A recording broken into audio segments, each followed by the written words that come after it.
Jesus ele já sabia o que iria acontecer com você antes mesmo de você se formar no ventre materno de sua mãe.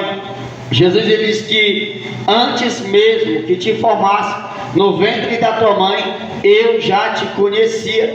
Deus falando ali com o profeta Jeremias, né, que antes mesmo de ele vir ser gerado, antes mesmo de ele ser formado no ventre da sua mãe, o nosso Deus já sabia, aleluia, a sua trajetória dali para frente. Aleluia, Deus já tinha os planos marcados para ali, para a vida do profeta. Assim Deus já sabia, aleluia, que iria ali acontecer, porque ele foi induzido pelo Espírito Santo, ele foi levado pelo Espírito Santo. E muitas das vezes, nem sempre nos quer dizer que Jesus vai nos colocar em um lugar, muitas das vezes numa zona de conforto. Muitas das vezes, nem sempre nós vamos ser colocados em um lugar que nós vamos ser aplaudidos, muitas das vezes pela massa. Muitas das vezes nós vamos para um lugar aonde vamos ser perseguidos,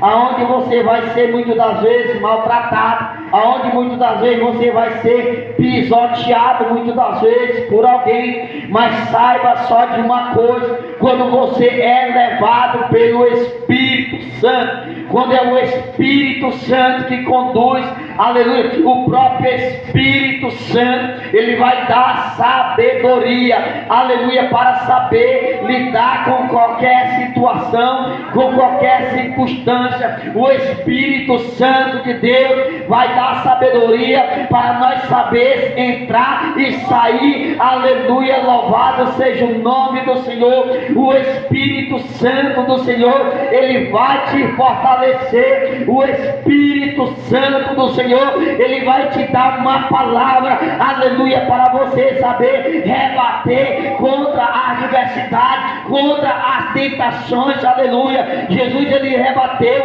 ali com o adversário, ele teve aquela conversa com o inimigo, mas o Senhor disse: não só de pão viverá o homem, mas de toda a palavra que sai da boca de Deus. Nós vivemos pela palavra. Quem fortalece o homem de Deus é a palavra de Deus.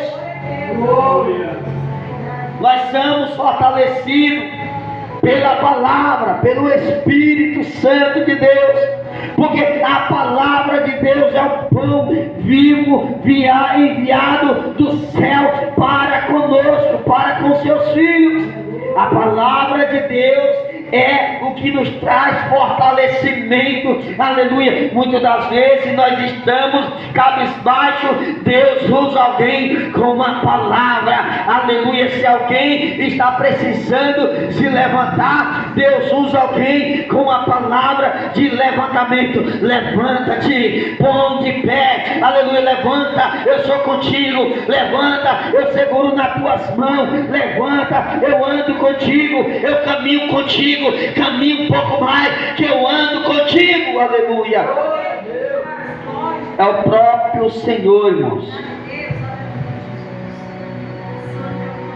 que nos dá força. Tem dia, irmãos, que nós como seres humanos, todos nós passamos por isso, por momentos angustiantes. Tem dia que a pessoa diz: meu Deus, era melhor eu nem ter nascido do que eu viver uma vida medíocre como essa, sofrendo. O próprio Jesus, irmão, ele passou por um momento angustiante. O próprio Jesus passou por momentos de angústia, aleluia. O próprio Jesus, ele chorou, aleluia. Ah, pastor, isso é heresia, não tem na Bíblia. Você vê o Evangelho de João, capítulo 11, versículo 35, o menor versículo da Bíblia. Jesus chorou. Jesus chorou por causa de quê? De um amigo, íntimo amigo, que tinha morrido. Jesus chorou por causa de Lázaro, aleluia. E Jesus chora muitas das vezes com o sofrimento de alguém, porque Jesus não quer ver os seus filhos sofrer.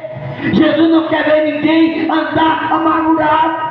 O que Jesus quer, por isso que Jesus sempre usa alguém no momento certo, na hora certa, para trazer uma palavra a qual nós precisamos. Porque tem dia, irmãos, que a nossa cabeça está tão longe, que muitas das vezes, se a gente pudesse não ouvir ninguém falar por perto, se eu pudesse hoje, ninguém olharia para mim. É assim que tem dia que o ser humano fica muitas vezes. Mas Jesus sempre usa uma palavra, se levanta, se ergue, se põe de pé, que eu cuido dos meus. É Jesus, irmão. Aí Jesus ali, imagina a situação de Jesus, passar 40 dias e 40 noites, no deserto. E Jesus ali naquele propósito de jejum e oração, aleluia. E Jesus, ele teve fome, teve sede. E o diabo, ele sabia qual era a necessidade de Jesus. Era de comer, de se alimentar, era de beber, aleluia. O inimigo, ele sabe qual é a tua necessidade. O inimigo sabe o que você precisa, muitas vezes. É por isso que ele vai tentar naquilo que você precisa. E Deus sempre te dá uma sabedoria, aleluia, louvado seja Deus, para você sobressair da situação, sem precisar cair na tentação do inimigo. Aleluia. Aí Jesus, 40 dias, aí o diabo olhando, imaginando Deus, e ali naquele deserto, e o inimigo dizendo, ele está com fome, ele está com sede, então eu vou fazer uma coisa, eu vou tentar ele. Aí o que o adversário fez? Vou tentar, mestre, vou tentar ele está com fome, ele vai cair na tentação. Aí diz assim, olha, tu não disse que darás ordem aos anjos ao teu respeito? Então eu quero que tu faça uma coisa, pula daqui de cima a baixo. Tá vendo tudo isso? Tudo isso é meu, ele te dá, ele dizendo que era dele, aquilo que não era dele. Aí Jesus disse assim, olha, eu te digo só uma palavra, a Bíblia, o Senhor dizendo, não tentarás o Senhor teu Deus. Nem o próprio Jesus não tentou, irmãos. E muitas das vezes nós tentamos, o que é isso, tentar? Nós estamos vendo a situação, nós estamos vendo que aquilo ali vai dar errado, estamos vendo que aquilo ali não vai dar certo, está vendo que ali é um perigo para si. E muitas vezes a pessoa, não, eu vou passar porque Jesus está comigo, eu vou lá porque Jesus anda comigo. Nem sempre, irmão, Jesus ele vai dar livramento a partir do momento que nós somos inocentes, que nós não sabemos, mas nós sabemos a noção do perigo, nós temos a noção do perigo. A melhor coisa é nós recuarmos, esperar o tempo de Deus, o momento do Senhor, e esperar o Senhor agir. Aí ele disse assim, tu não disse que tu tem um poder na mão de transformação? Pois então transforma essa pedra em pão e come. E Jesus disse assim, não só de pão viverá o homem, mas de toda a palavra que sai da boca de Deus. E a palavra que sai da boca de Deus está escrito na Bíblia Sagrada. A Bíblia Sagrada é a boca de Deus falando conosco. Queremos a resposta de Deus, leiamos as Sagradas Escrituras. Queremos a revelação da parte de Deus, leiamos as Sagradas Escrituras. Queremos uma resposta da parte de Deus, leiamos as Sagradas Escrituras. Queremos uma direção, aleluia, mais rápido, um agir de Deus, aleluia, uma resposta mais ágil da parte do Senhor. Leiamos as Sagradas Escrituras, aleluia. É por isso que nós temos que ter uma vida, irmãos, de oração, porque a oração ela muda o cenário, a oração ela muda a história.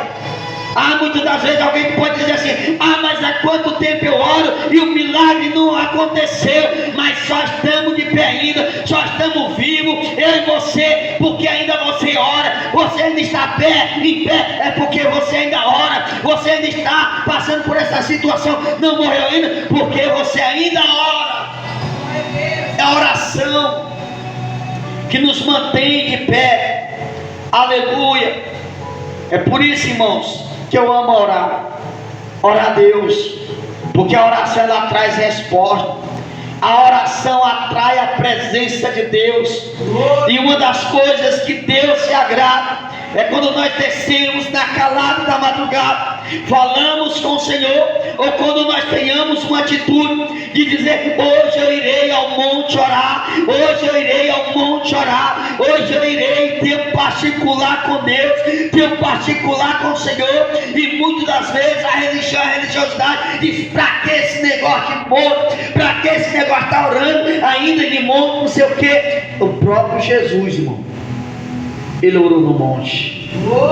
Aí você vê que hoje o camarada tem preguiça, muitos pastores têm preguiça de orar, irmãos. Aí diz: não precisa de monte não, você ora mesmo na sua casa, o Deus recebe. Ou diz assim: eu oro mesmo na minha casa, eu não preciso de monte, não preciso de igreja, não preciso de nada. Jesus orou no monte 40 dias e 40 noites, em jejum e em oração. Aleluia. Qual a necessidade que tinha de Jesus subir ao monte para orar, irmãos? Qual a necessidade Jesus tinha de orar e jejuar? Sendo que Jesus, ele era poderoso, como ele sempre é poderoso. Jesus não tinha necessidade nenhuma de jejuar, mas ele jejuou. Por quê? Só se vence castas demoníacas pelo jejum e pela oração. Porque a Bíblia diz que tem castas de demônios que não se vence se não for pelo jejum e pela oração. Jesus orou esses 40 dias, essas 40 noites, em jejum e oração, sem comer nada, sem beber nada. E ele recebeu vitória. E ele usou de sabedoria, porque o diabo usou da palavra para tentar enganar Jesus. Enganar é convencer Jesus de fazer o que ele queria. Mas Jesus também usou a sua palavra para dizer: nem só de pão não tentarás o seu teu Deus, porque eu faço somente o que meu Pai me ordena. Aí diz assim, olha, ele porém respondendo disse: está escrito, nem só de pão viverá o homem, mas de toda a palavra que sai da boca de Deus. Então o diabo o transportou à cidade santa e colocou-o sobre o pináculo do templo e disse-lhe: se tu és o filho de Deus, lança-te daqui abaixo, porque está escrito aos seus anjos: dará ordem a teu respeito, e toma-te-ão nas mãos, para que nunca tropece em alguma pedra. Disse Jesus, também está escrito: não tentarás o seu teu Deus.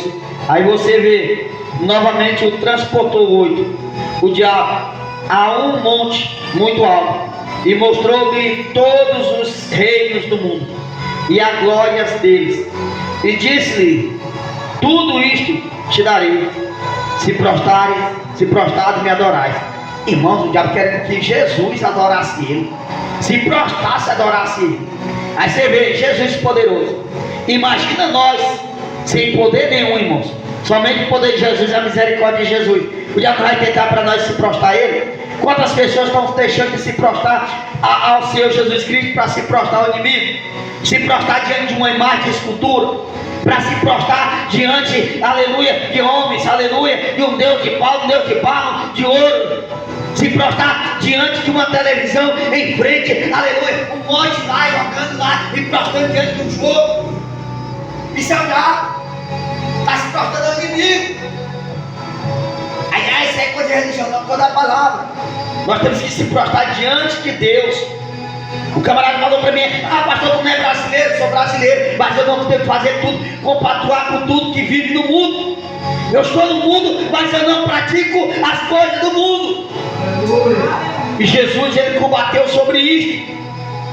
Aí assim disse-lhe: tudo isto te darei. Então disse-lhe Jesus: vai-te para trás, vai-te, Satanás, porque está escrito: ao Senhor teu Deus adorarás, e só Ele servirás. Porque nós temos que adorar somente o Senhor, irmãos. Então ele usa da nossa necessidade. Ele vai tentar até a última, aleluia. Se é necessidade de dinheiro, ele vai querer lançar coisa ali para você falar arapu. Vai lançar um jogo ali, vai lançar qualquer coisa, né? Para nós cair. Quantos servos de Deus, irmão? Até crentes mesmo, né? Serem induzidos pelo inimigo, né? Jogando, seja jogo de tigrinho, tudo que é de ruim, irmãos, para tentar enriquecer, tentar se dar bem. Isso é projeto diabólico, isso é antibíblico. Porque Jesus ele disse assim: somente ao Senhor teu Deus adorarás e somente a Ele servirás. Aleluia, louvado seja o nome de Jesus Cristo. Então, irmãos, no momento de tentações, no momento de frustrações, adore a Jesus. No momento de luta, adore a Jesus. No momento de perseguição, aleluia, adore a Jesus. No momento de calúnia, que vier te caluniar, repreenda em espírito e adore a Jesus, aleluia. Louvado e adorado seja o nome do Senhor. No momento que alguém olha para você, não dá nada para você, adore a Jesus, porque Jesus está com você. Jesus ele cuida de você, aleluia. Louvado e adorado seja o nome do Senhor Jesus Cristo. Porque nós estamos, irmãos, para adorar o Senhor. Nós estamos para servir ao Senhor. Nós não estamos para adorar o homem. Nós não estamos para servir ao ser humano da terra. Nós estamos para servir a Jesus Cristo, aleluia, que tem a chave da vitória para a nossa vida. Somente Jesus Cristo é o dono do ouro, o dono da prata, aleluia. Louvado e adorado seja o nome do Senhor e Salvador Jesus. Adore a Ele, sirva a Ele, louve a Ele, aleluias. Vamos estar adorando, irmãos, e após eu estar louvando, eu estarei nesta noite, glória a Deus. Para cá a internet, puxa, irmão. Glória a Jesus Cristo. Tá certo, não, vamos estar orando, irmãos.